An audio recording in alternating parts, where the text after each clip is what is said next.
โหฮีอมังไทยดังไอ้โหฮีประเทศจูไงรุ่นประเทศเฮประเทศนี้โหไอ้ไงรุ่นตัวเฮอาเจจูประเทศนี้ถ้าไปในสุรินทร์นี้ไงรุ่นตะลาสุราโนสุมาดีในฮอลล์ทั้งอาฮีอามาทิชนายุทธโดเฮเฮ็ดทีนึงขัดkalchi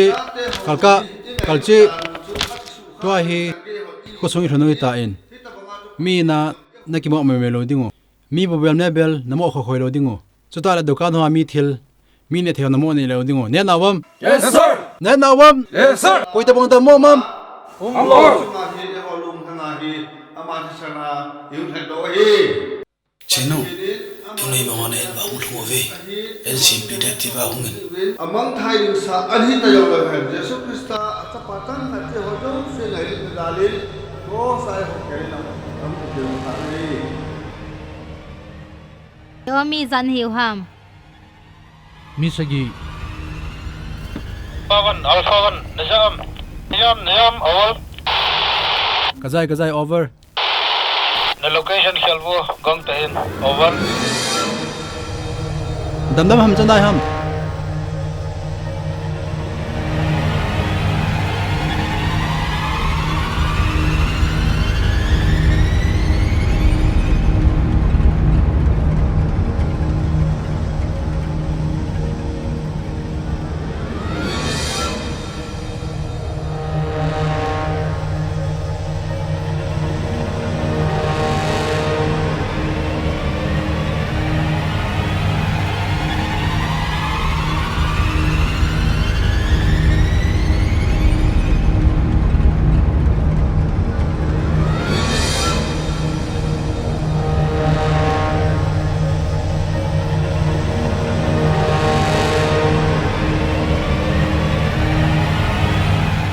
Ông tiêu boy. Cái hell. Ông xóm lo ha. Cái hell. Ít tin năm sẽ biết ông kêu ngã chip trả kêu ông căng giờ có cô đấy.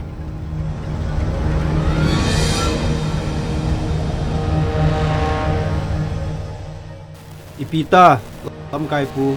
wachun di hanta lam kai pu mu di su Ipita lam kai pu. Nam sẽ biết ông tiếng lệ. Anh ấy điều adon điều agilin sutu pinga tilova. Ipiti ngã chip trả kêu đây vong hang. Say ti. Na to lam kai pu na ho no ji ti ngole ki ji ya ki thim ji heta cho. Nagarmi ni sa ong nam sẽ biết cái chu me. Na longmon sa điều. Na to lam kai pu. A hi wanga lam kai pu na ho no hung pha no le. Awa pa dar khan lo wa.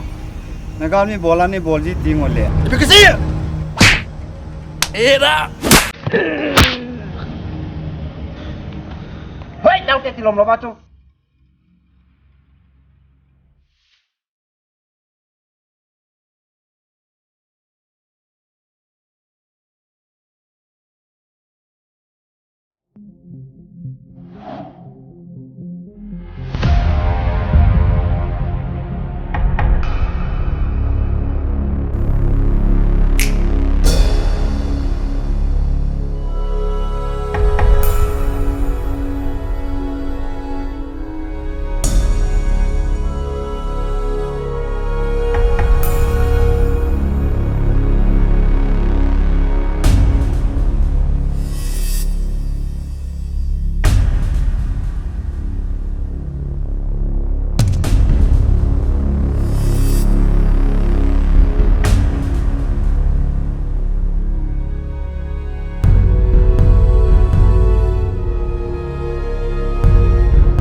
Kinukin tao tay. Hey. Kamin tam, tagin. Kinukin.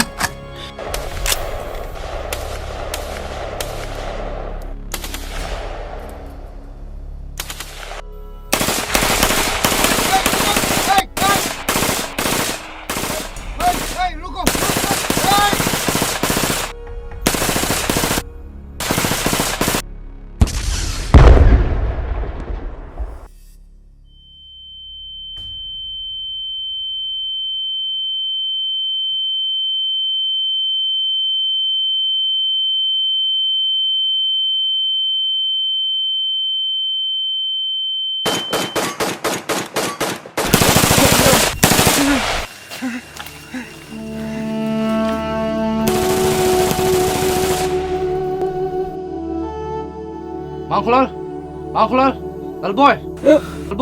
Thangboi, nung neo hin, pati taasanan, pasal na ito. Bon vai poi sang ve. Mai kai. Na ani chi. Thangboi ko ma. Kalung si na mang hi ti. Ana sei to.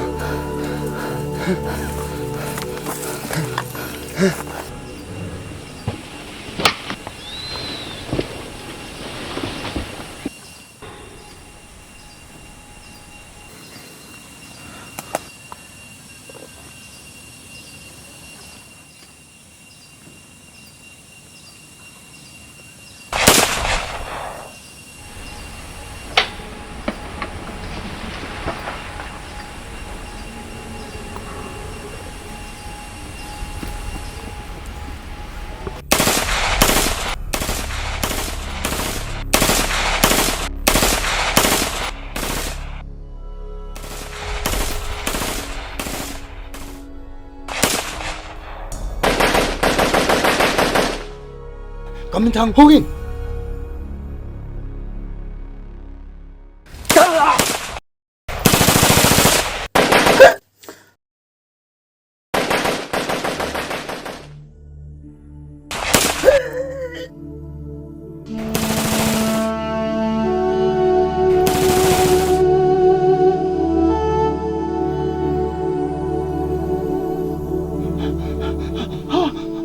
Kamintang.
Hei, tamale.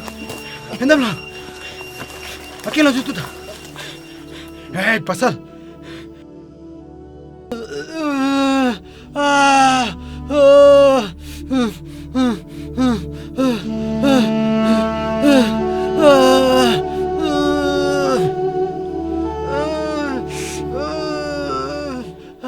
Mau keluar lah.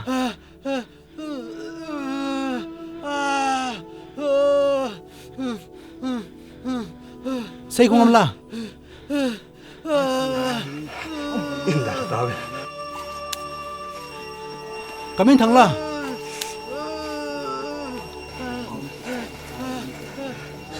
Amaya nahan. Indra hataw de.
Yan awam. Yes, sir. Yan awam. Yes, sir.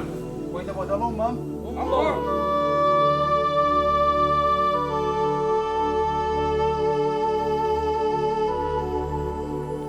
Thangboi nanu nei da lau hen lang ata savut vai su ta jong le Krista a hin na ane jin kalunga mongin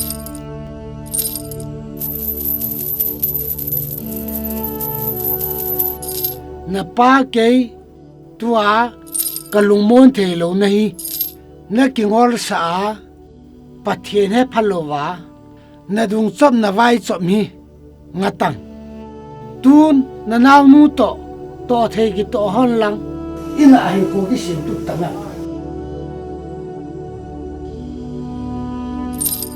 ipi sen se hiwe ka thu chu to an ka chi do ding ni mian mu lo diu chu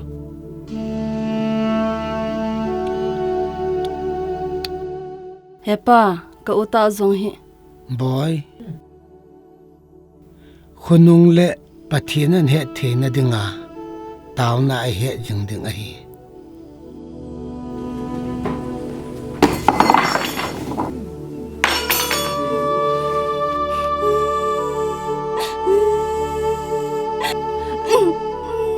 sa pam na na ka ki de mo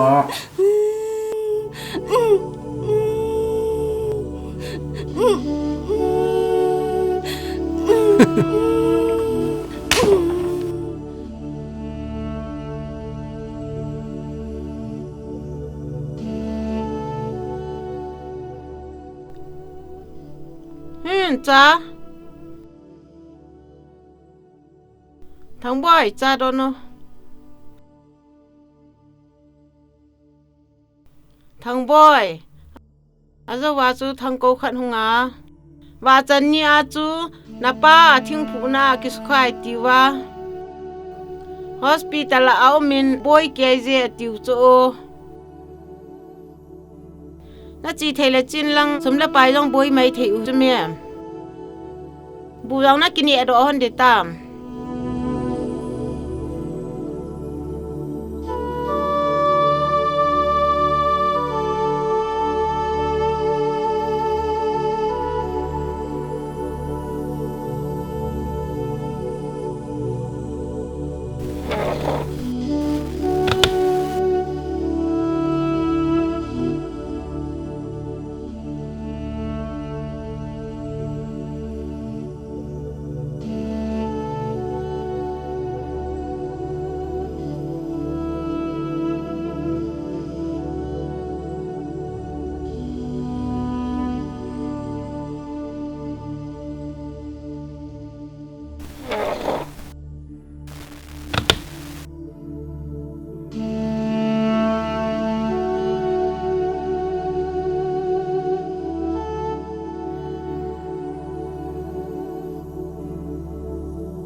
Thangboi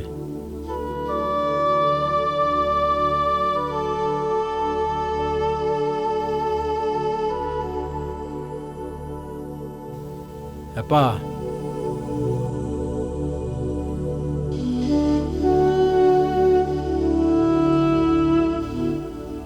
Kahunge Thangboi Hepa ipi chan ngai nam He in estri he vein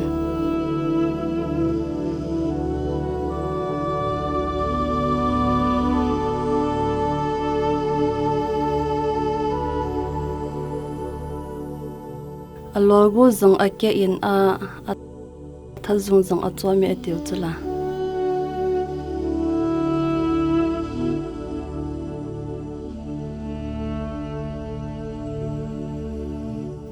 Hin Hechi somi ne mangcha hanin nang Kay ka kilay pa di ta chu heti pianei da la undiam Thangboi na u chu soltan pathin an ko lo le einin ko zo poite pathinin ahin ko na dingin taw pi te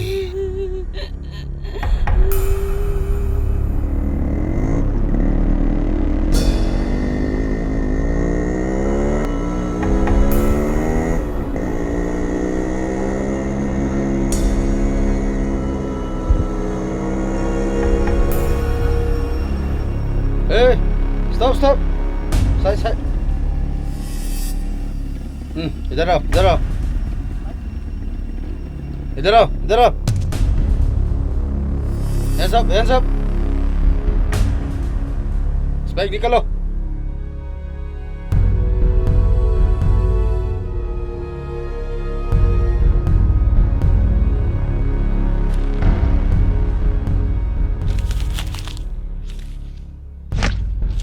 एक है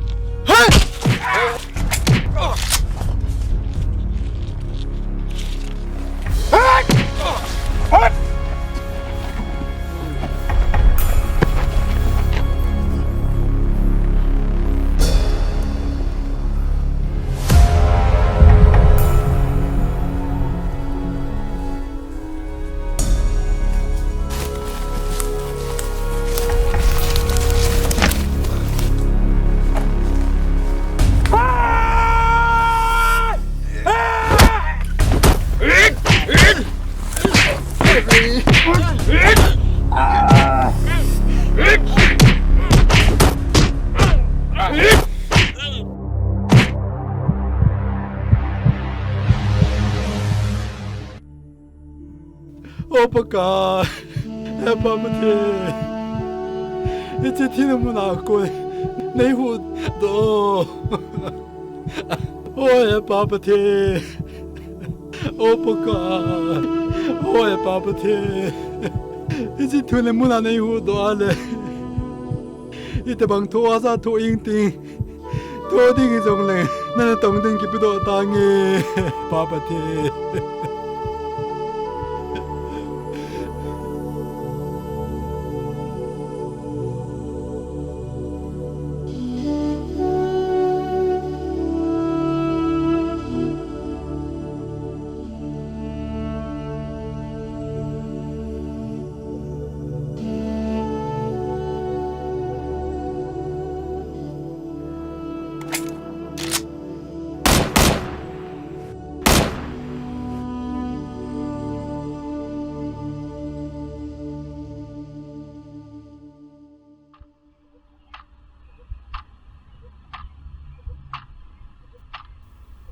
na dun ai hepa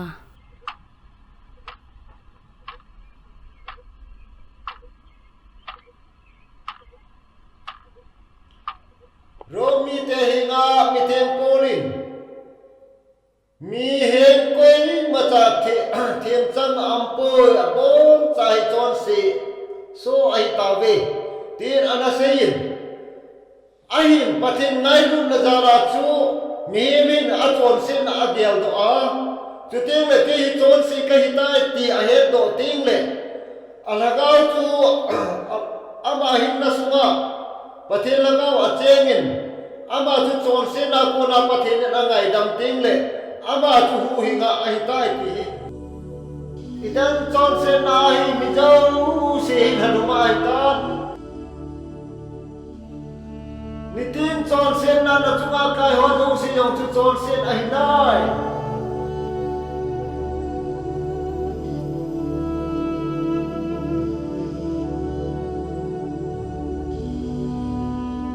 a hi na Jesu Krista chu na hu hin pu le na leng pa na kisana a hi le na ma chu a peng tha na hi nai hi je chu Tuni hin Jesu Krista chu ka hu hin pu le ka leng pa ka kisan tai ti na mo wa le langang din da wo Amen hallelujah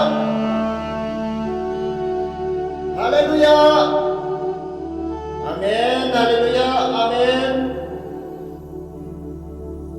Amen hallelujah amen Paten tham van amen amen ô paka cái mi chọn si cái paka ni ngai da bin mi chọn si cái pathe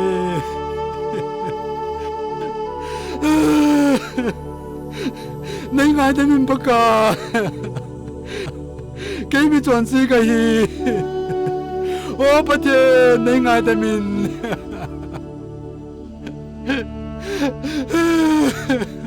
John sen kisia ama belde chu pathin na sa rahi amen amen pathin Thangboi numan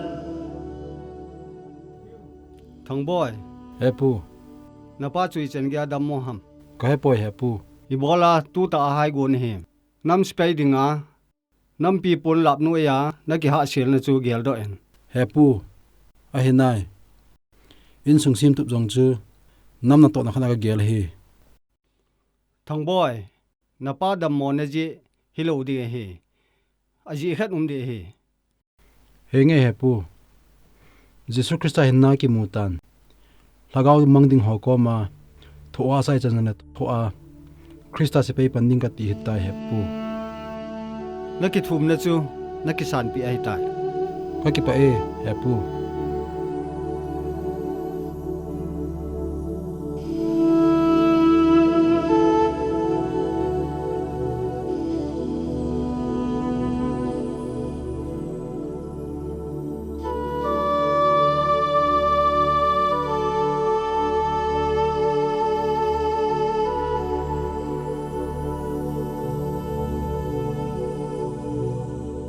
he o iti na him ipiti na him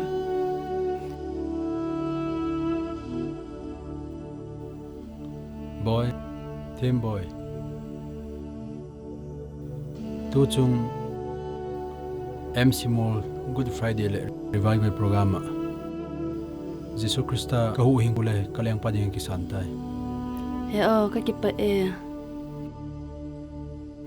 boy na chunga ka khil ho nei ngai damin he pala lop na langa chu o he pa tun wang Jesu Krista ka hu hing puding ki santal ka ki pa e he pa nei tau pi na ho za len ki pa e he pa ka ki pa avale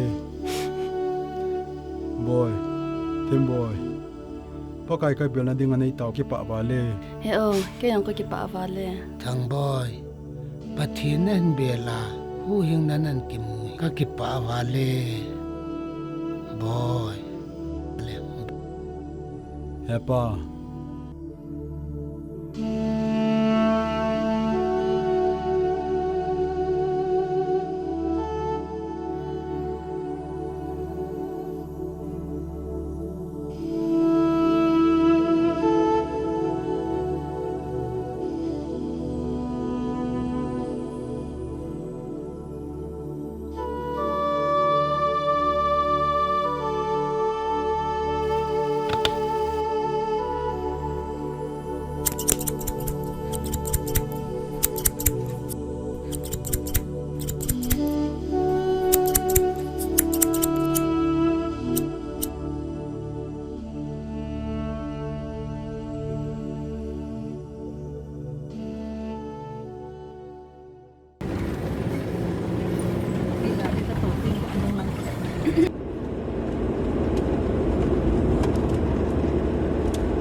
Chang chu Khaiminlun chang chu che hon tang.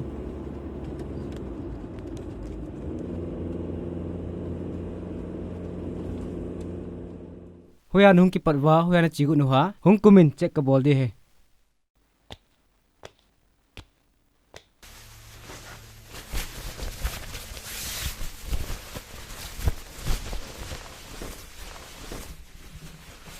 Chiki mai boy.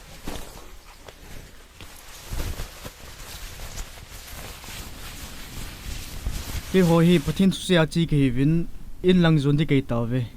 Oh ati le sol jingo. Chewa chi tawin.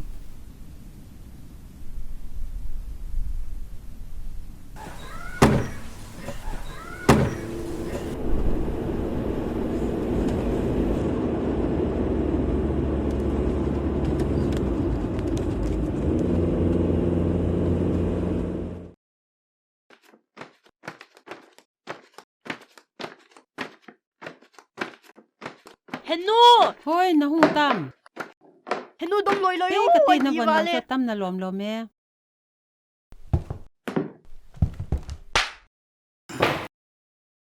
Ipipi ham, koi do thei ta lo ong. Iti chun ko yo izole ke man bol tange. Koi do ingi I henu ong. iti chun ko yo izole ke man bol nange. Koi do apa he lo ong. I chi hi mia he izole kong ki la di he tia. Mia hi yong le ki he tup tang bo.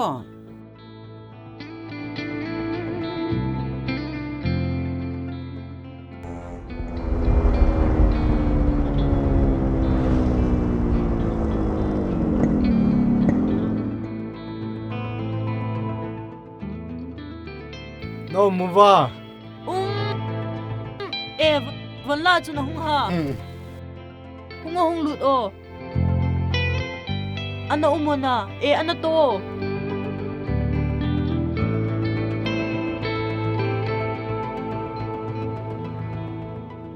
Daman ni thun nu na hoi. Check uma. Uma ka so lo piu. Kimna.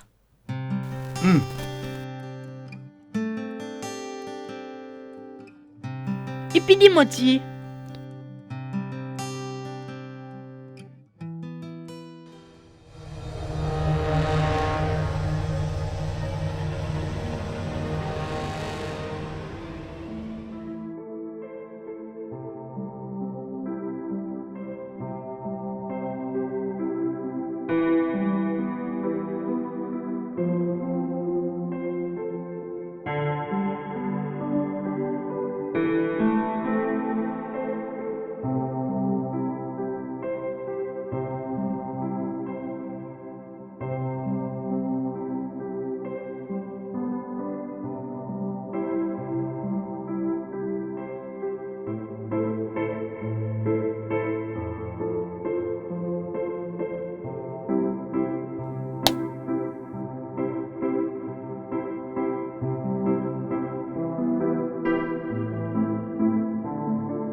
kun ibon chawin lunglu ta ne taw de hi taw ti ve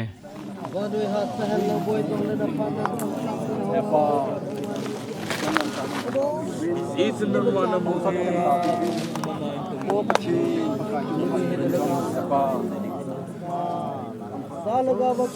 Isong lalpa ng matuli ni Avel Nangkahiin Nang wagel full of laces Isong lalpa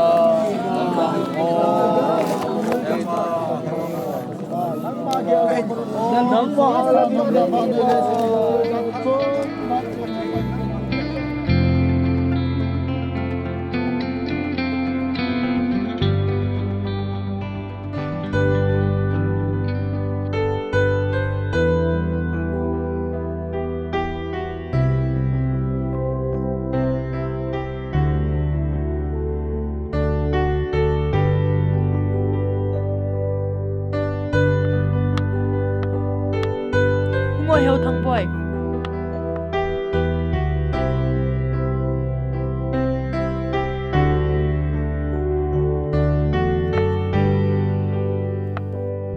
Heo Thangboi, to. Henu.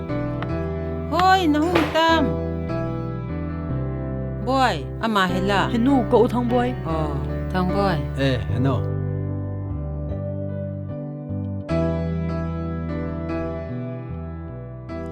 chứ bay hepa tô Boy, tua hi hoya na mo ha. Heno tua hi cha janga ko mo hi ja. Ina. Tua hi second Saturday fasting prayer adinga lam kai hius o henu. Oh, pha chu o. Sa go min ong. Alum na don the na chu na boy. Oh, Thangboi ki pam me khang tha lai ta pathina dinga nake man chau hi kahin ki pa pil he zengi Hepa ke jong pin thana ka ne jawa patna He o. cha dono ka zo chana THOHHAHSA tho de jong le Krista dinga hi po le THOHHAHSA tho ding ka ti hi ja aphai nanang nu hoi nu jang hi ngan kai hoi ngai ta chu nge hepa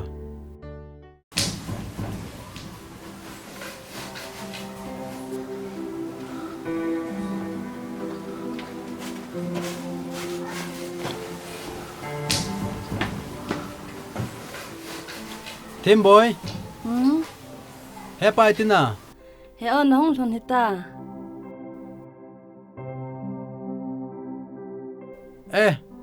Kalau ya kan tak pau le hi chu. Jingle khowai lu ko chi pe de he boy. Ni kha chang ki chol do man lo he lu wa.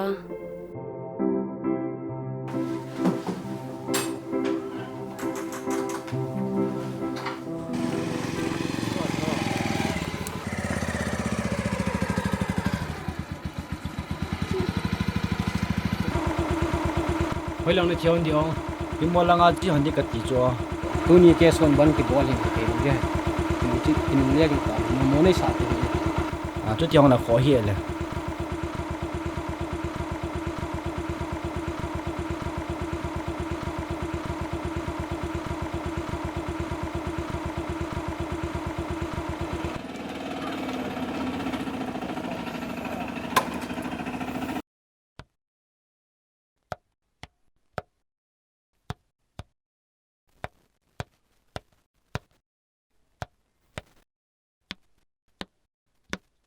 Nong ta lal boy. naki ko chai nai no Ka ki chai ta he.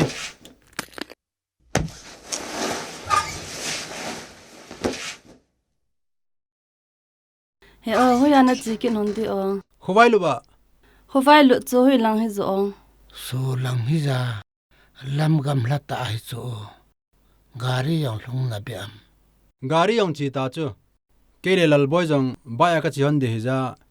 kanang Thangboi dam selin chin lang ke ni jong ni hin lung kham pi be se ho ne o pathi ni nga ka hin taw pi jing hon ding nei Henge hepa taw pe jing honin. chỉ tên à hin he o chu zong he ki tin ai ki choi tamo có tên là o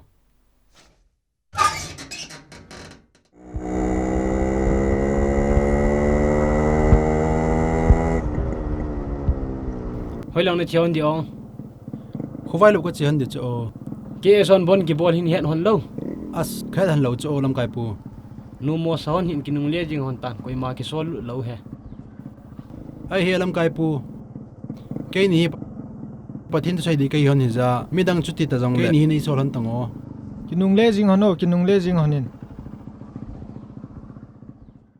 ipi ti di ha cái hi ale ikile ngap de tam as nang cái chingai na ta nang in gari ni le tolin lang ching ka te na cái be pi la kum ka patrete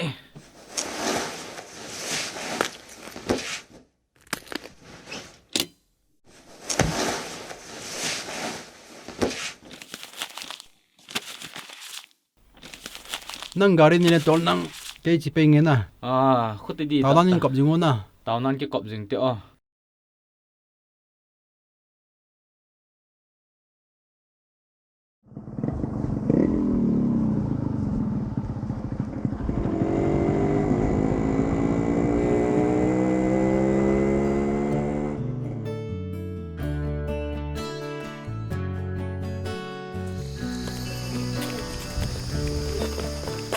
ôi pa ôi pi ha ôi pa không phải lúc làm pi cho hoi lang cái chi ham hi lang hi ja paltan làm pi ham pa paltan hiya lam pi hon chi thi na de o ki gam zu thoi chu helanga he ong he ka ki pa e pa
ka khol jing na gam thi mun na hin ni tin the na te e kim ve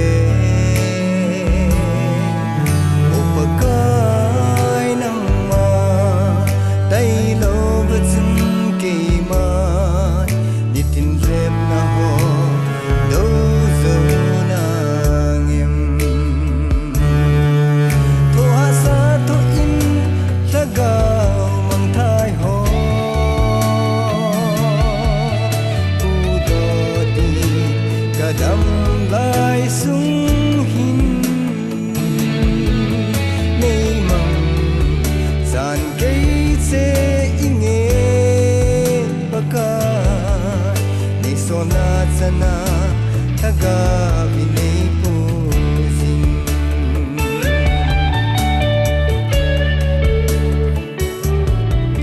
nitin hasat na le gen thina izuye katsina lingle khavin eibo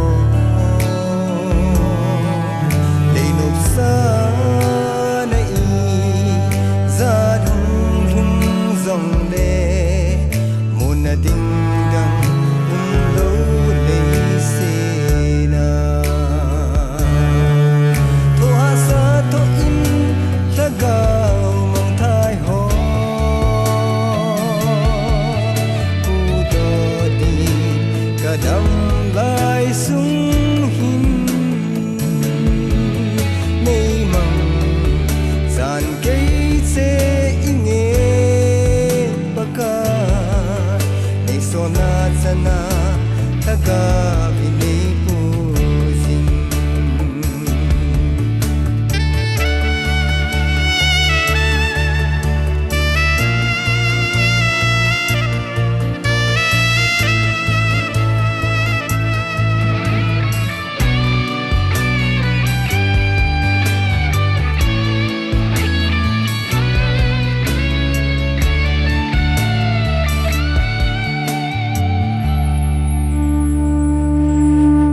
nitina ei puizing o thaga thingnun ne katsangin nei chang thalo zeno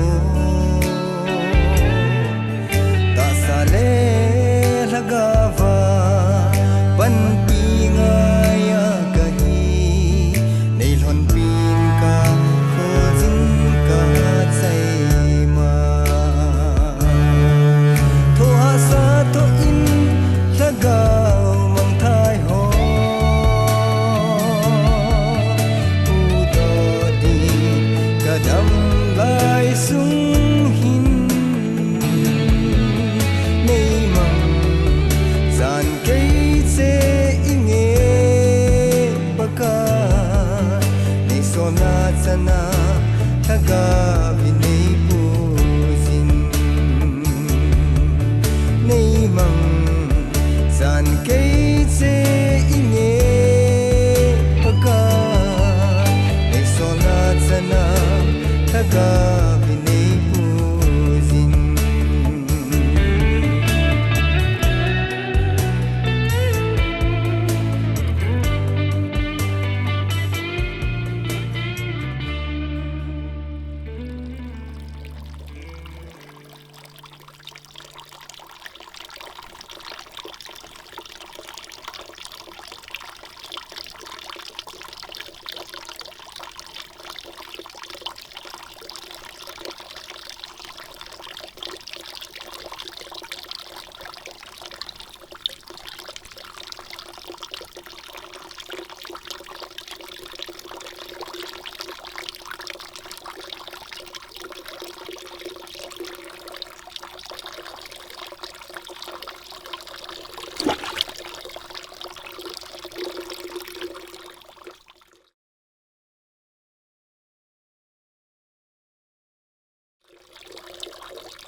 ina ti ham ha ina ti ham กระทาเบอีจินหิมหุ่นลง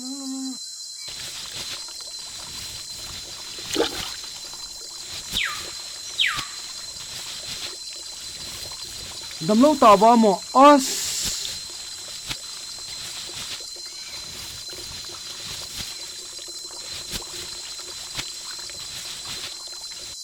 อันนี้ที่จะลูกอีกทีนะพวกนี้ดูจะไปต่อ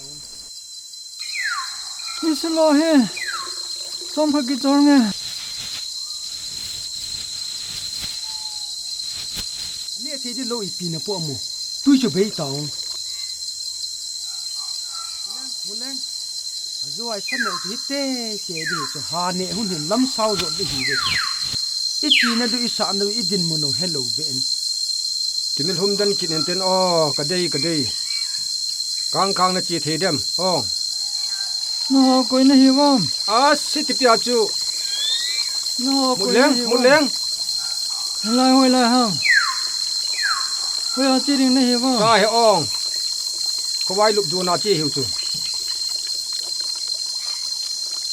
มุนแรงสุนบ้าดูตาให้แม่กินอามาปุ่งกระติงนั่งอามาวันเสียผู้สาตอเอ้ยมาวันบนเก็บไปอยู่หรอวะวันหอเซลโดกินอามาไอ้ปูเลยกินใจวันที่ว่ากิดาละอัลลักมันตีไอ้โลเกียไอ้เลยติดิ่ง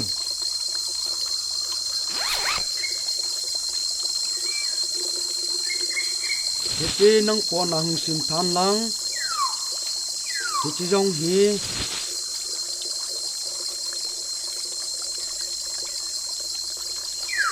โอ้หอมตู้ให้เต้นกินอามาตัวกับผู้ทานที่ใต้อุ๊ดูกันเลย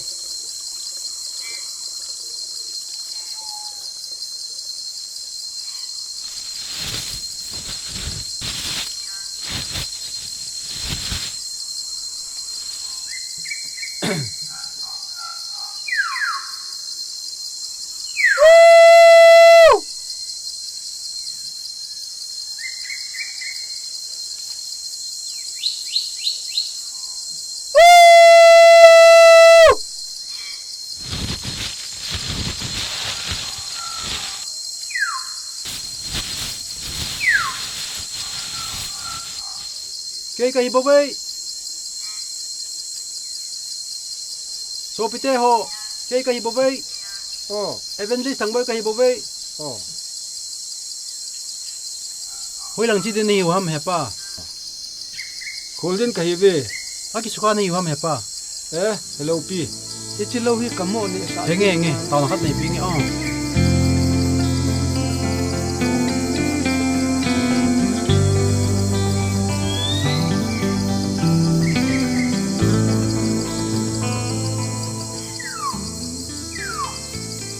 lòng su cho vào không vào luôn hiểm hẹp pa coi khốn này hiểu ha hồi lần zone này hiểu ha có vài lúc zone cái hiểu à cái ông cái hiểu cho hẹp pa bên nó tổ ham sum call về cái hiểu à cái nó mà buông cái tiếng chiều thế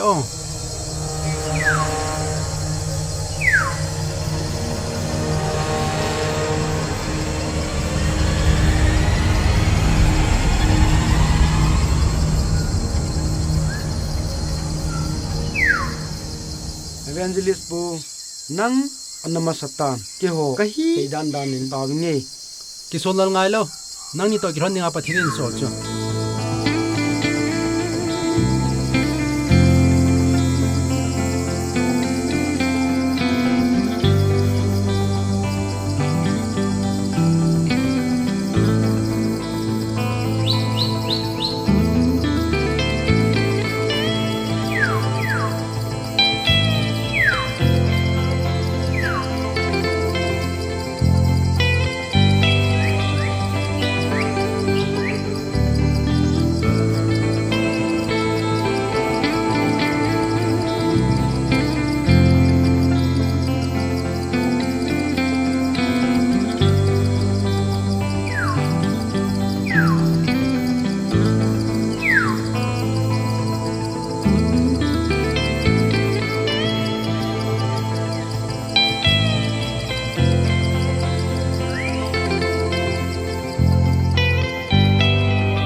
boy honde te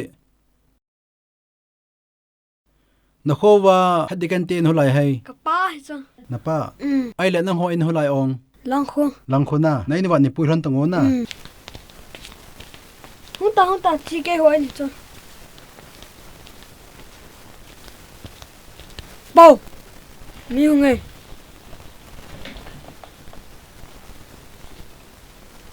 Katay ni pithu tam. Hoi lang kon. hadikan punang ho to ki mo hong kai cho Hey, khuti le tobo. Ngo chi bai bo lu te. Kiyang.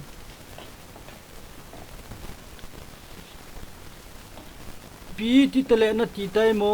hadikan pu ke evangelist Thangboi ke ya tu ni la nang ho to ki mang khom le ta hong kal song kai cho ai thei dem Hey, patien tho ki mang chading. Ipi hi modam. Lalam chen lang. So gidar tia komanda ba khat sa to. Ole. En i ma niaw tin zo le ki khop ta hi diu ham. En i ma min kan no min ki chol do.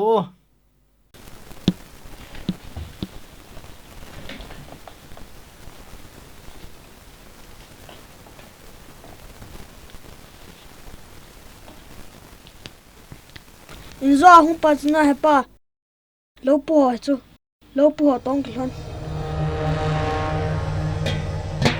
Lalam na chapan lu pu ho hi ki bo kula. Oh, iti chi chu thu ki se sa di ong. Nang zo. Gel to lo wa thu na mo tan ha ha zia. Ale to chu ipiti dita. San talanga ko na le khan ki po lo le wo hai de jing. Phajenga chu.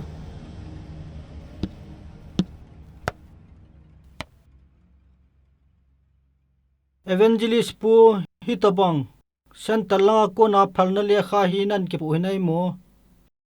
hadikan pu phalna le khawang chu khong jaw lo chu A khoti le ha sana ta san talanga kon hi han hobu langa kon hi jong le khunung le mi noi mo de bo be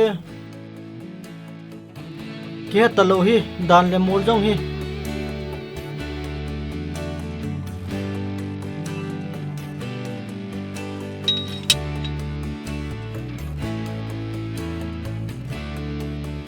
Ipiham hepa. Ki khop lo de ti ta be kwat khan lang nung chi ko mo.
hin henu chi na nga di hi chi ho hi kaloi ti nu cho sa ding sumaya na kila thil van na hi ti cho cho jing ham ka ti cho aki chi chi na min chadon na dinga ap ho ka khol khola ka ki cho hi cho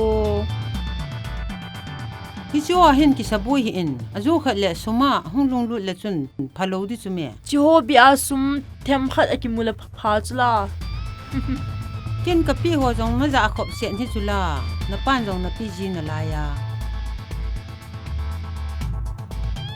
kate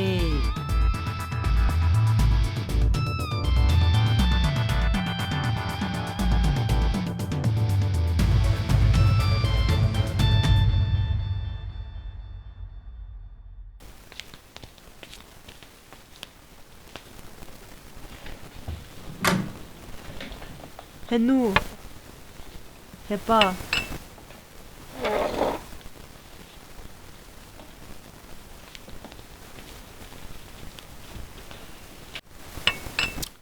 Hainu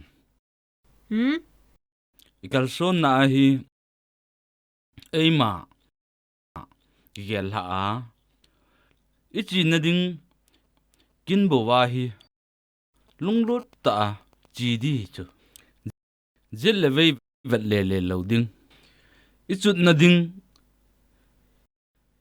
ikivet do lo le song sibo neu chakhna kikipala ipum ipea kilu the hi chu ima thil sin jong ka gel he chi thil neu chi he ki pu be ma na pan na ma khuding na hel hi chu inu ipa thu se ngai ding khate cha ding na hin kwa di hi chu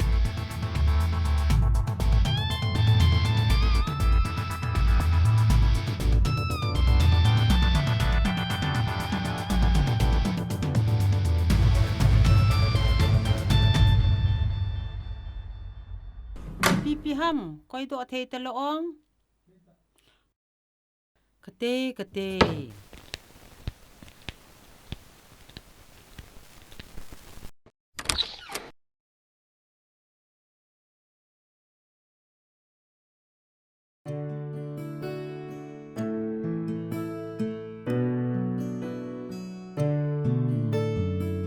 Hainu hepa oh Hainu ki go chai ta aki gong cha he ta lo hamo Hainu nu pi ha Thangboi na hung ha henge heno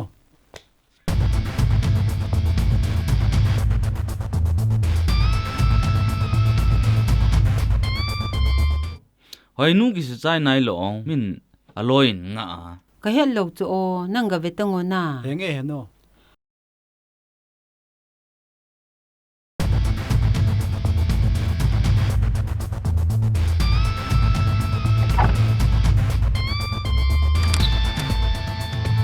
Hoi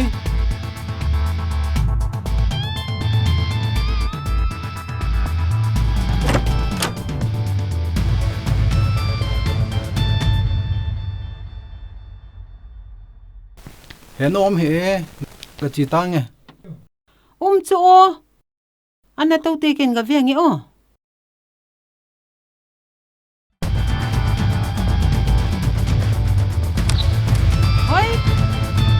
Hoi no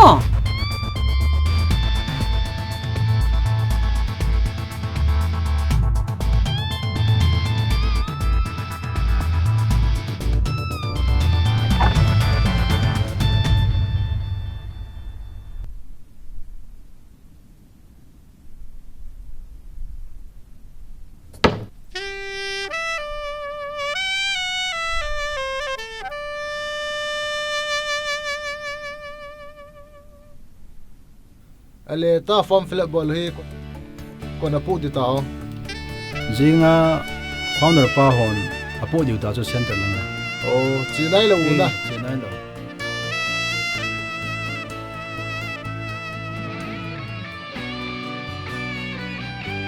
ngamin thang na ji ta amang cho ji o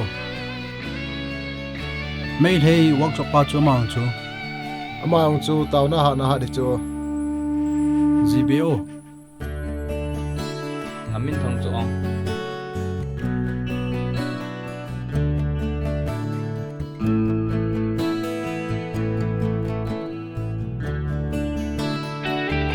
pire Thangboi cho si tan ten na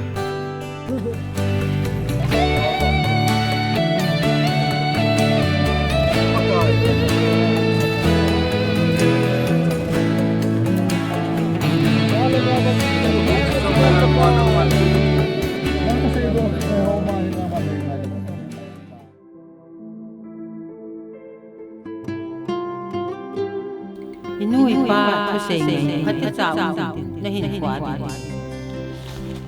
jil le vei bat le ding ichut na ding iki bat do song si bo chakna ikpala ipum ipia hilu thei chu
chọn đàn hi na lung thay nam pakai ka ki het chin thei boy ka la gao hin ho hi lung se nin nei ho lin lang nei su di ki no pakai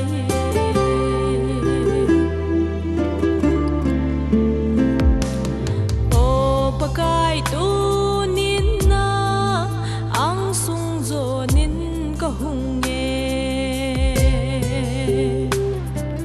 lung se nin nei sang in nei khol chilin chang in ka ling zo boy pakai ke ma ka lagao hin kho hi alam bai ta ka ki het chin thei boy ka la gao hin kho hi lung se nin nei kho lin lang nei su di ki no pakai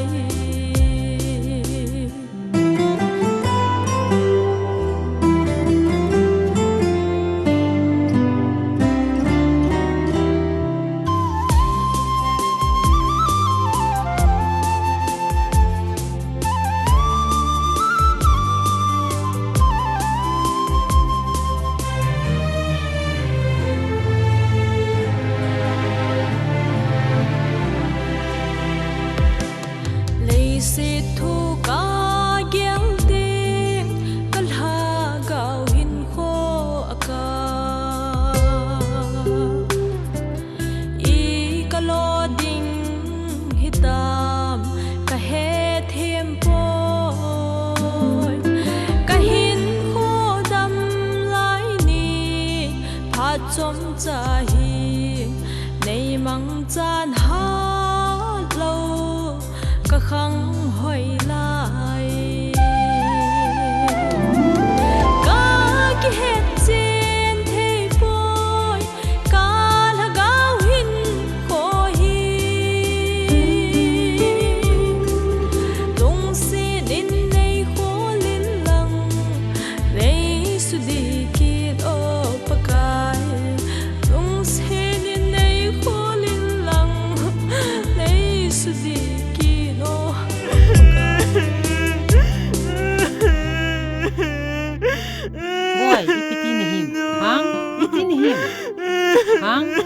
him. Hang? Say tang. Sumle pai ni linga. Lấy xí thiên ngay chanan.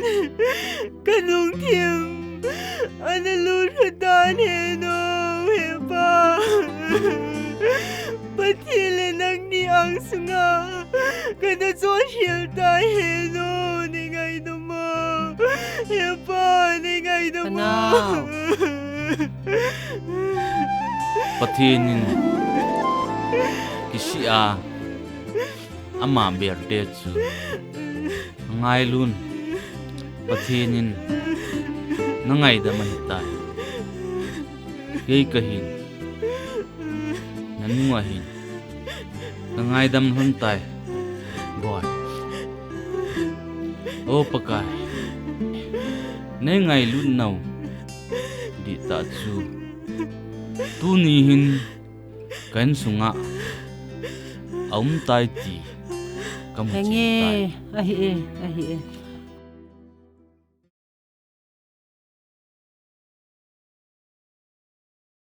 Yes, sir. Yes, sir. Yeah. Rani, Yes, sir. North East India Cup prayer list दे दो.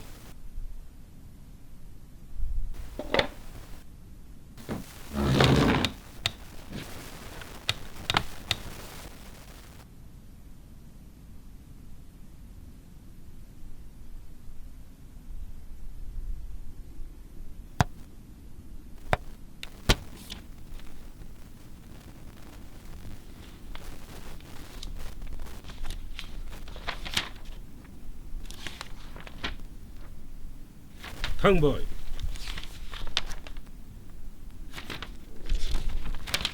रानी ये देखो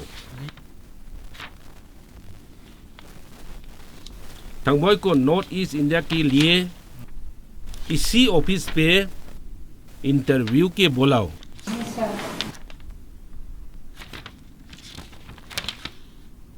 टाइप करके speed post पे भेज दो. सर कब के लिए बुलाना है?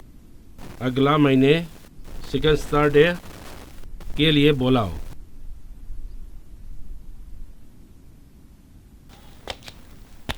Pilih kah eta. South India patna tunyang long view.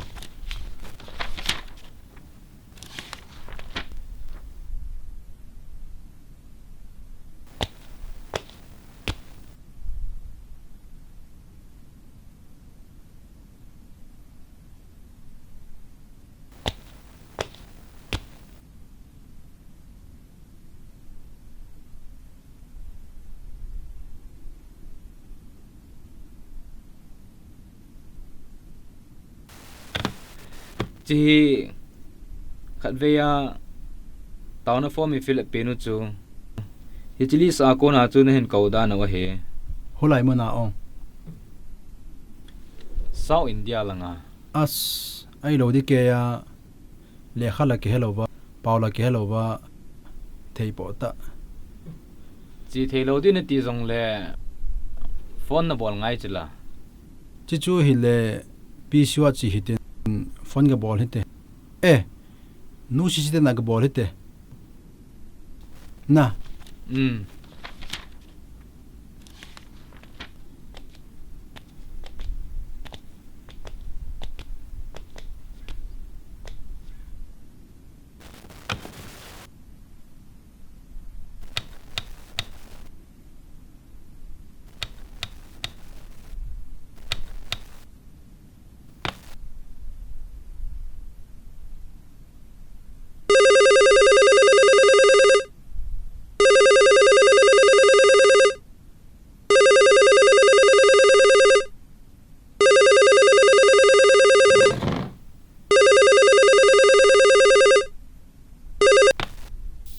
sir. Hello, Five Corner Head Office. Sir. बात करना चाहता हूँ. Sir, बाहर है. Please wait.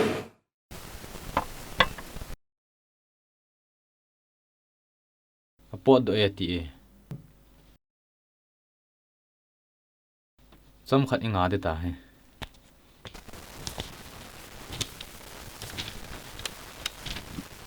Hello? Hello, sir. Thangboi bol raha hoon. Thangboi? North East India पे, sir, नहीं आ सकता क्योंकि पढ़ाई लिखा नहीं हूँ मेरे लिए मुश्किल है मिस्टर थंगबॉय अपना दोस्त के साथ आ जाओ एक बार तो आ जाओ ठीक है ओके सर न चीते ngay đi đàn hen lối khát nan ki puya na hung di ati ai ki chi dile nang to chi lo le ai lo de ke a Thangboi anh ne pan hon ha Henge hong neo sao in da langa pana phone call hung cho hungo yo pio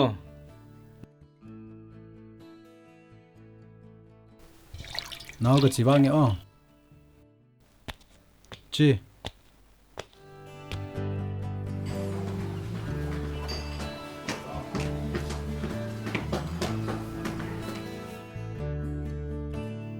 Hello, phone cho yam ha. Chỉ là ngã khôn umin tiền này kìa.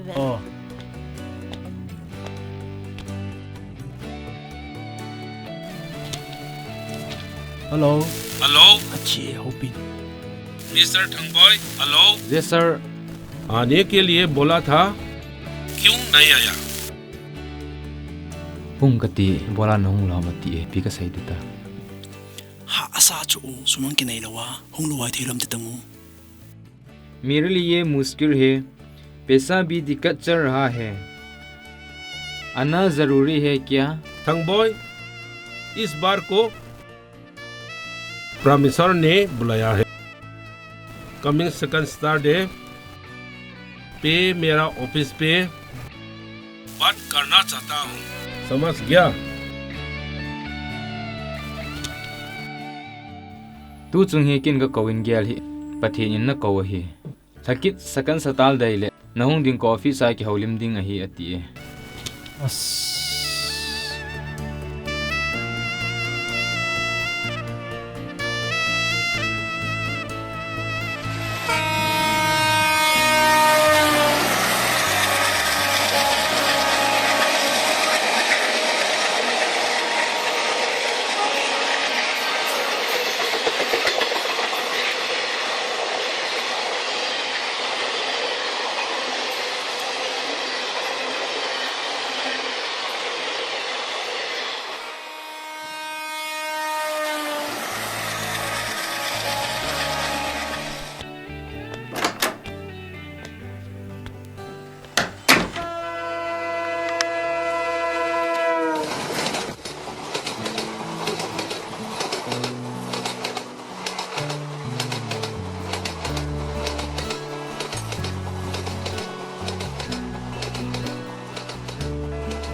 ya tu he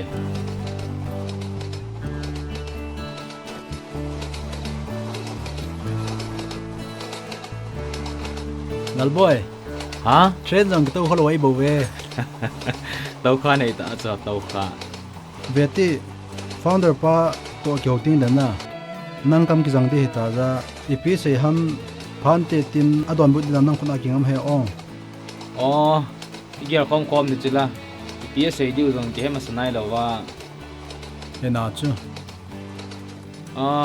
masanga tàu nó đi trên philip một chila na chiwa ko na chu nan ko chila hi te di ya ke hi ko lo sa kom ti ko ke bola ni ana chi do ke ko na chu nang na ko na chi me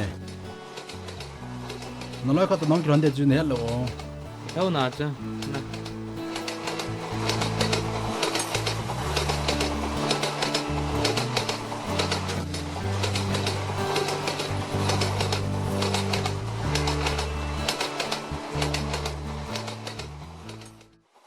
Welcome all of you, Mr. Thangboi. आज बसा की करें बात नहीं कल पाया है कल हम लोग बात कल सकेंगे second Saturday fasting prayer north east India का जो हो रहा है, इसमें आपको जिम्मेदारी लेना होगा। Tunin pawhet lows in ki homat hi zong lehan. Non is India second Saturday fasting prayer hi mo pu na kapi ni hitai. As tawnal wa bang panhalan ki lain tin mo pu na bang ipi dale ka ti नहीं।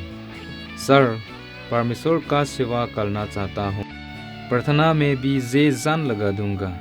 जब तक जान है मिनिस्ट्री में परमेश्वर का सेवा करूंगा, मगर हो सके तो जिम्मेदारी मत दे दीजिए।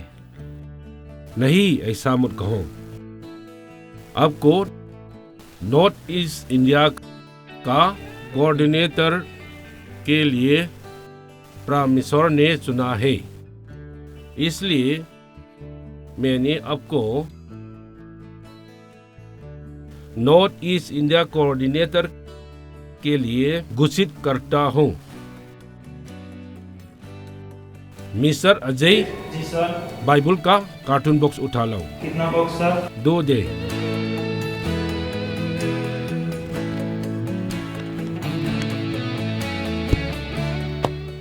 रानी लिख दो।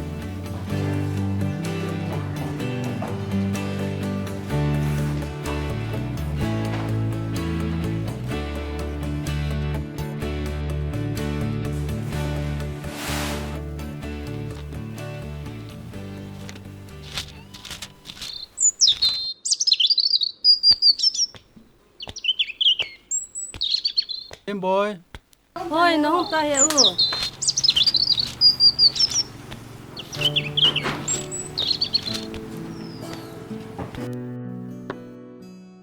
As.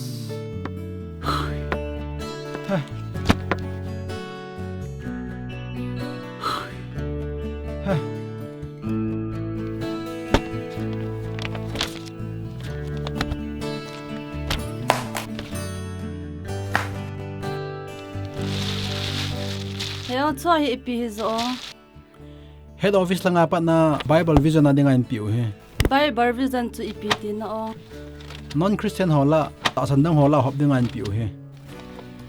Mai theila Nepali la khasi hola pathinalo hola hop dinga NPO he.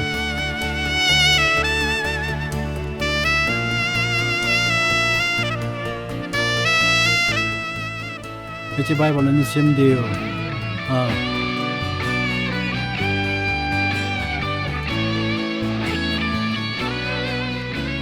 Namin ni CPO Thangboi nakum som thum la ni chi ki ho Bible Vision Ministry pe ka hiwa na hi chi Bible simnya kong pi cho Name, Tila, father's name, Khatila,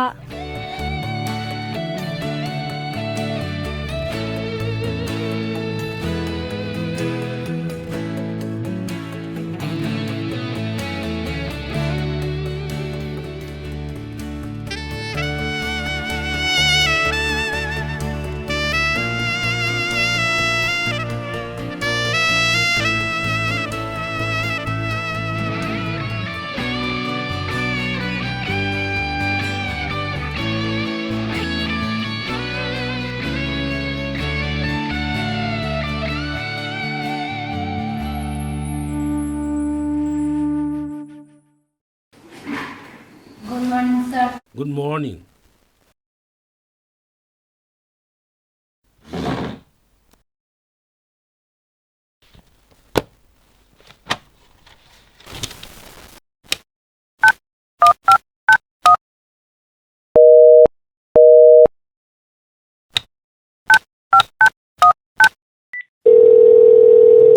Hello. Hello sir. Ministry बढ़ाने के लिए 2 व्हीलर अब के लिए ले लूंगा। सर 2 व्हीलर को हम अकेला बेच सकता हूँ, फायदा नहीं है, इसकी बदला 4 साइकिल ले लो सर। बाबरे बाबरे मिस्टर थंगबॉय, 2 व्हीलर के बदला साइकिल चाहिए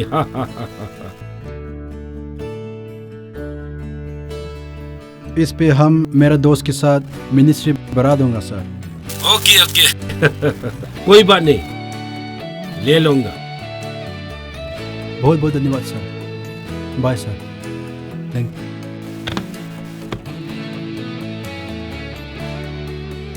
Ano? Kachiving eh. Pakipahon eh. Hingi boy, apoy mo le hong zizitang mo.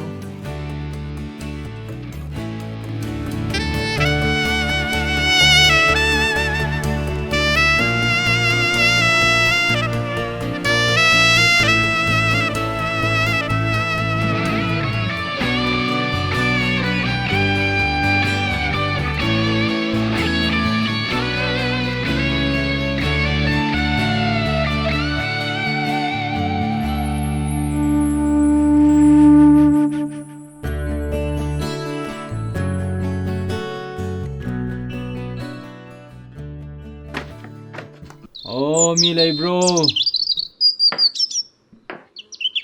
Ma, si akwai Bible vision dagine. Si amtang pabiyo hai na lakpane. Oh, ako'y sidi, ako'y season na di pabi ate. Oh.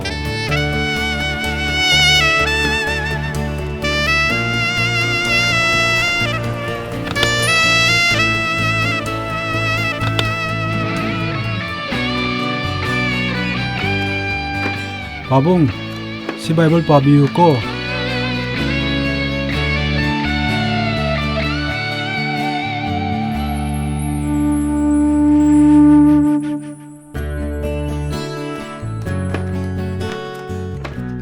Babung akhoi Bible Vision team degi lakpane se Isor gi afaba wa pau se pabiramo hena laksabani.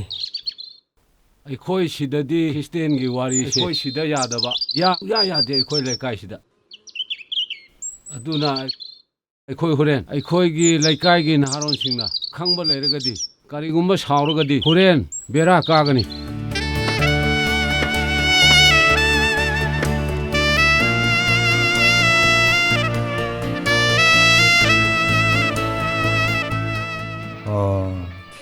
Jadi upaya letra pabung akhoi se leng thu rage adide se sing te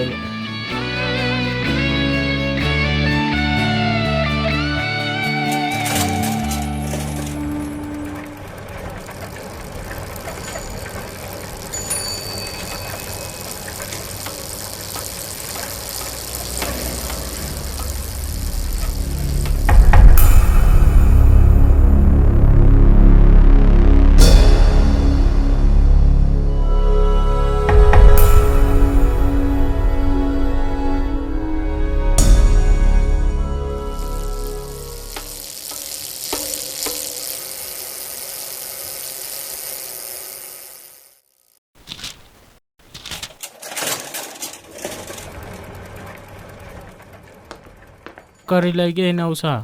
Pabung akhoi se Bible Vision team degi lakpane ado se Isor gi afawa pau Bible track se amtang pabi ba yagadra. Akhoi se paisa su leite. Akhoi gi di sibu pabi regede pabung yare akhoi gi di sidi free gift ni. Oh, yare adudi yare. Salam to se pabung. Salam to se. Chihe ke ho Bible Vision Ministry ap ka hiwin pathin thu aina sampi ona.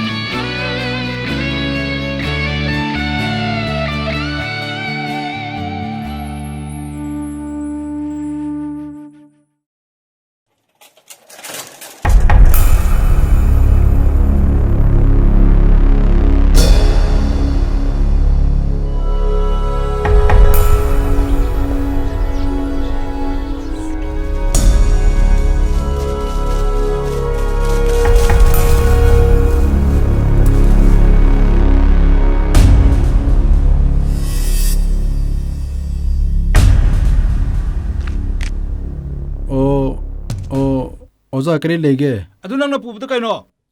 Ha? Ayo. si Bible ne ai khoi Bible Vision gi team ne ngasai akhoi lekai da Bible se sin be yaro he natra hai hai hai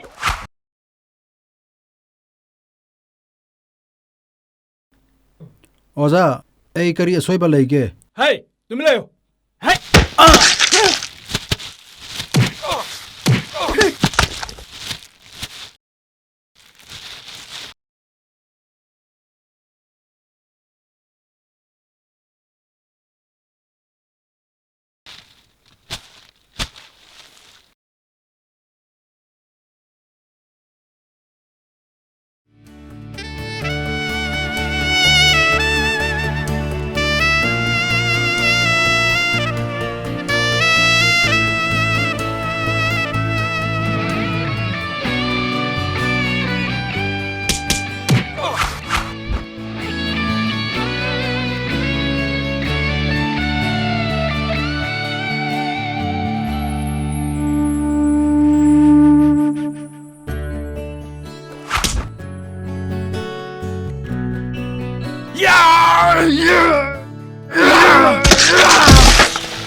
boy nu lung kham hi to ung dam ti ta cha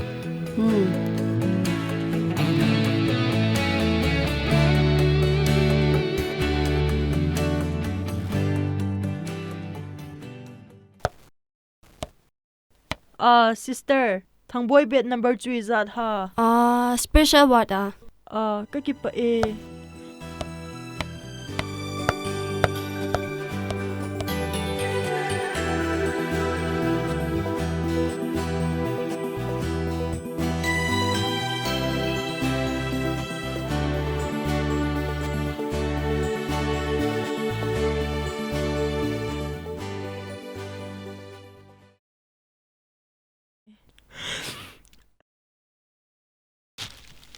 Hiếu Thangboi din veti Hoy no Ibola nong ham kisonal sa a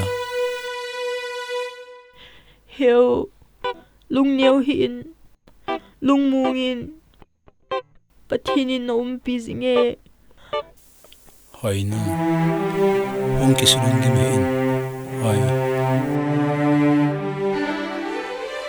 Team hi chi hi Hiếu Thangboi ne theidia kan choi hi za azo ting le ani ne sa tong ka ki pa e heo ahong chu koi ham tao na ka pan hompi Hoy no hi cho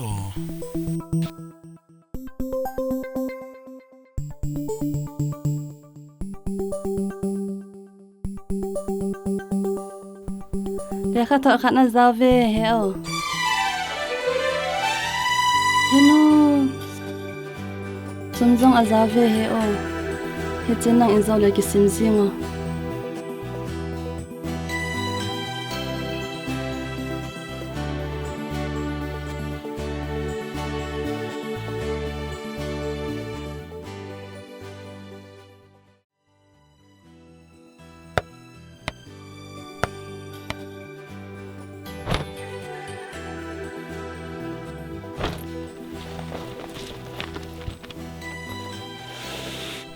Thangboi hi cho yung got pick the boy tao na ka chiket de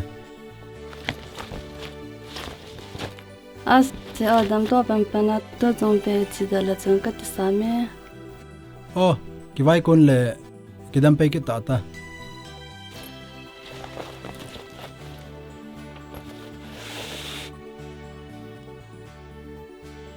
hey chiang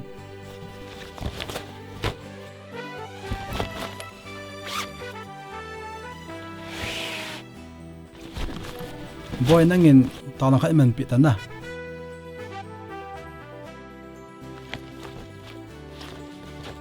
wa pakai to en ka o he vai kon teng a hi in nang man hin han pi in pakai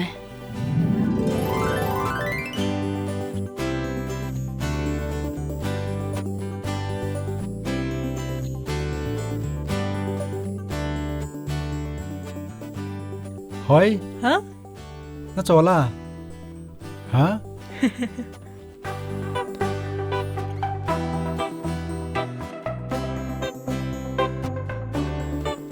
lâu thông bùi Hmm? cái chỗ đi đi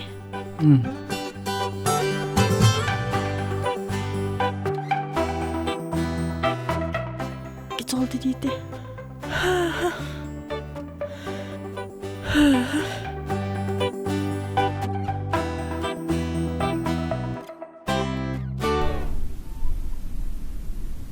lâu thông bùi nó chỗ là ta sot ding le ir khau ding nei ho khu cho jong la tha ki do pe ji za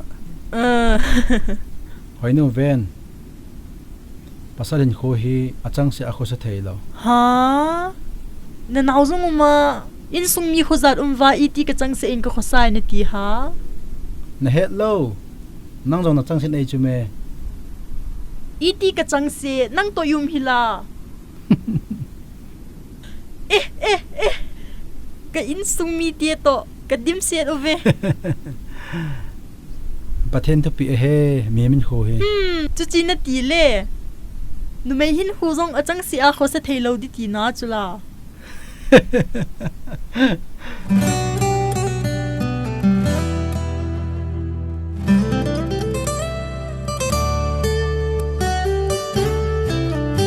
pasa hin ko hi achang se a kho sa thailo pathen tu pe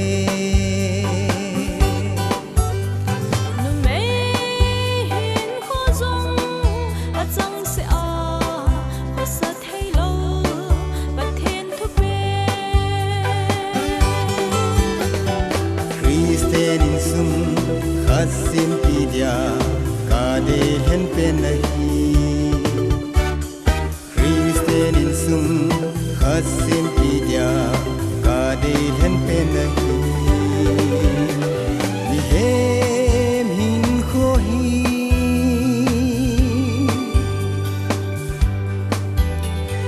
He kalung gel se tong khom le bang khom di ka sangi hin khwa di nei sangin ngai sin na lung gel na sei chu avelin gel ki no nung ting le ke si na hi khan te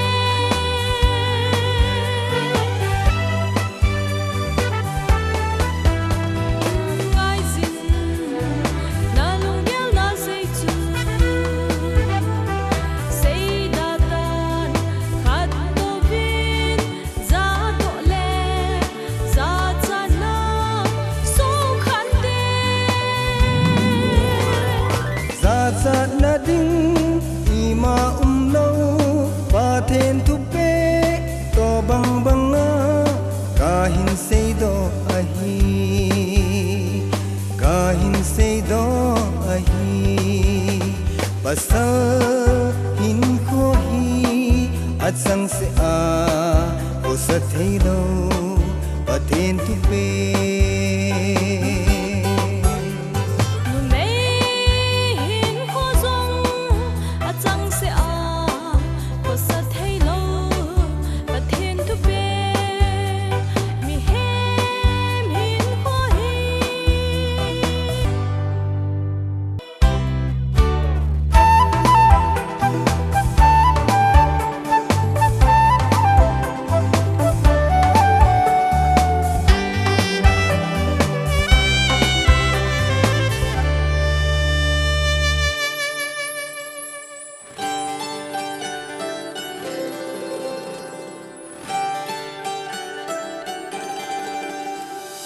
Krista dia THOHHAHSA thona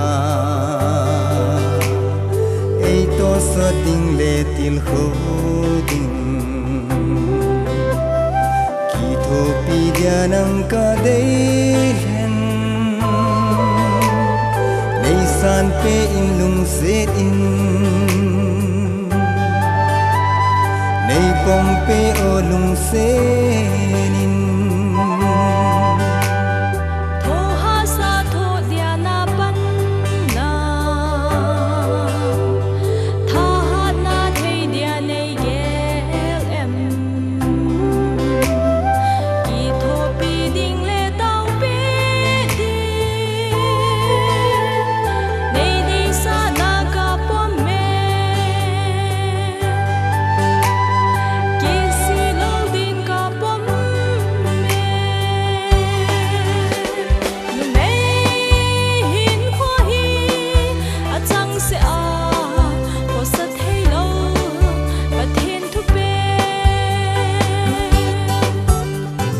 Sahin kho zong atsang se a ko sa thelo pathen tu pe Christian in sum khat sem pidia ka dei hen pe nahi mi hem hin kho hi la la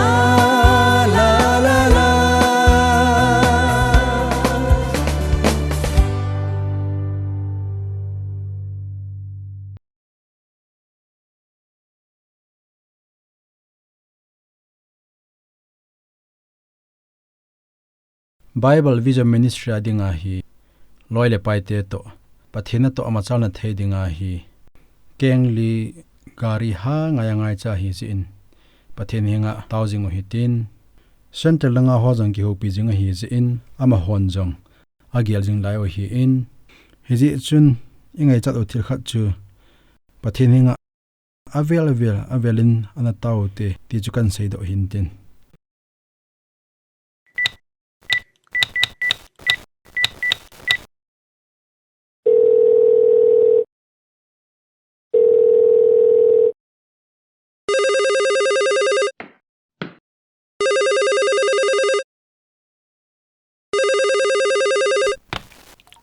Hello?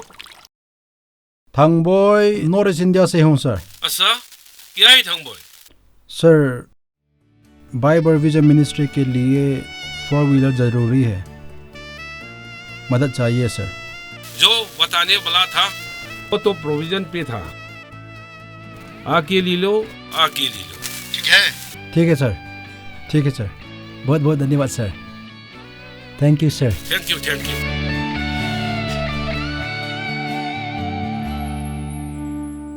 Heche gari he Quiet Corner India to ugun nanoya Bible Vision Ministry adinga ahin pe do uhi pale sa pale routing pathin minin than do na kahin ni je amen taw na mangute pakai heche machine engine he nalengam kelit na dingle nalengam adinga thagaw mang thai tam ta hol do na dingin thebo inti a na khona la na kai stamina kataw hi amen.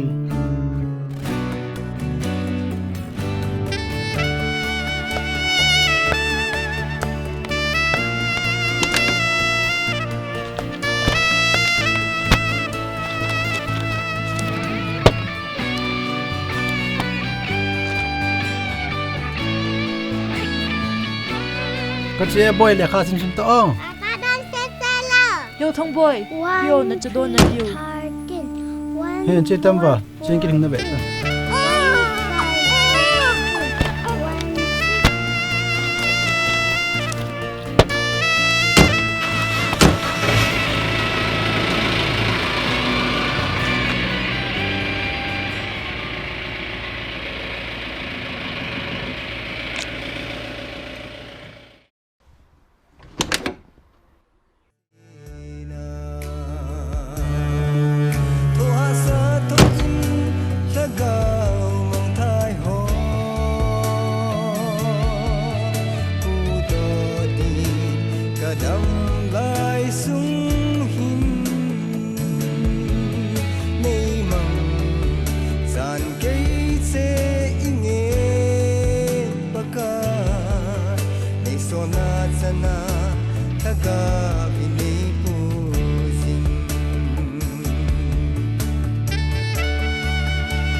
golte ho nang ho koma holim thei dia kom jin pathing ka thangwa e ke jong nang ho banga phat khat lai chu nam se pe kan hin nam se pe ki he jong le jisu krista hin nan ne anga jin pathin nei ngai lut naw hi alo pin cho ding ke tele cho jo hoi hi lo ding a hin tunia kaloi ka pai te ho kadei sa pi pin chu jisu krista hin nan nei diu hi kadei sa pin chu he evangelist pu tu hin ke ho ka chi phano alhing tan nang thu sei ding chu ka ngai num lo thu a hi pon ka chi phano hing tai henge ke man ga gari bolero nong tha na winge evangelist pu tu lai space check atamin buina ke to yen inte kena bol ji ke hanai all mo hin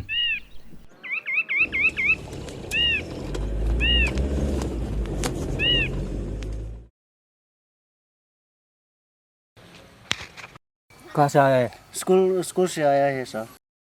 पीछे क्या है? क्या सामान है? सामान तो नहीं है सर। अच्छा जाओ।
pa me evangelist pu lapan in ke ho si to pe pe tav ni henge andam sel a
Khaiminlun e helal boy na hung ham ana to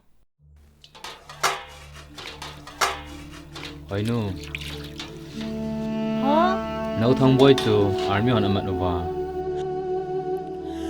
iti dana ong iti am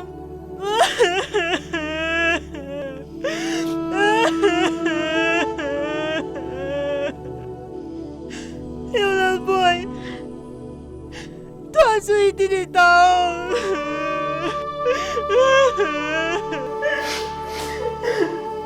apa dia mem Vahi ve tao Amazon gari zong please am heta chu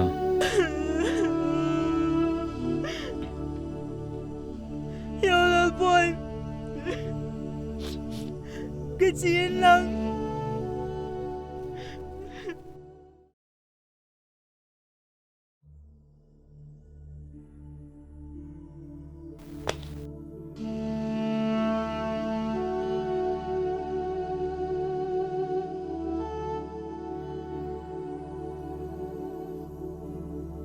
boy ina anom min lang lekha phate ni sim ni pot do he tawa ke kin khat ka che ding office kan pha pa ding ge zong kong gai mai thei cha hello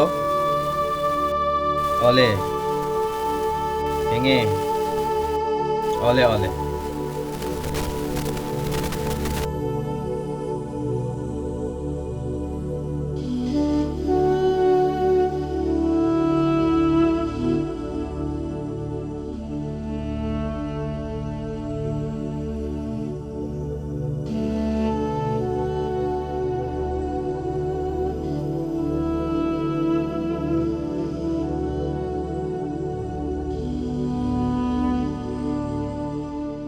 sir kong lu thei di ham oh hung lu no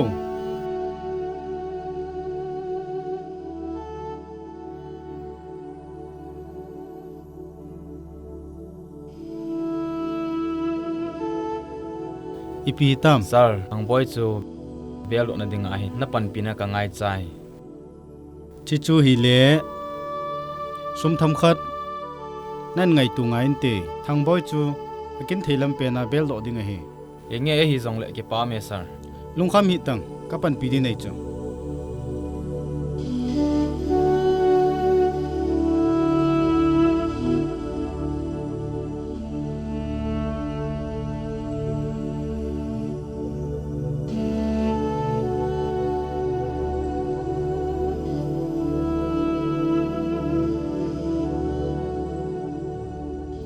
Khaiminlun e nong ha ke hung ding ka ti ya helal boy tu ni na china itabang nam alam pi pi chu hungum na ve ta ei ya tu a hi boy khat chu sum hi tham khat sen ngai di hi za kin la ka do zo si a boy ngan hi za in mun hu mi khat ka ki ho pi hi za zinga hung ding a zo le oi moi ong chan lo di ong ama hung do thei phole a pha hi zinge Chiki ya china nga chiki phat aya la cha ha to kan ka pat ma sat di hi cho o na hung hi tam hyo chila hin to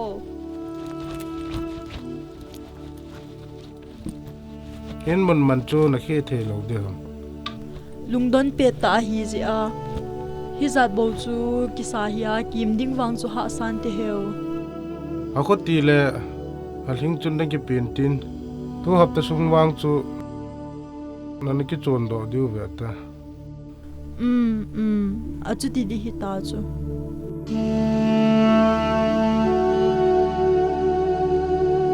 ale ga ching ya ong henge he o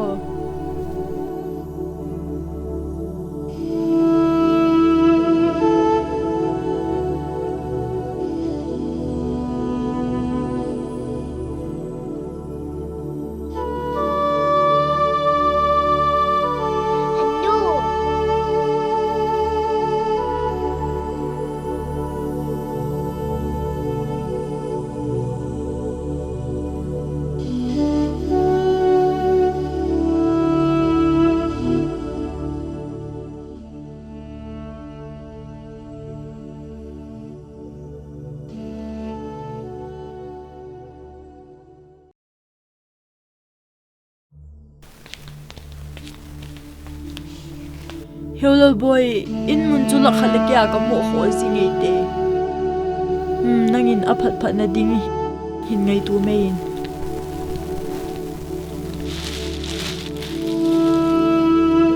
ai zong le tao nan ha pan mai yo te o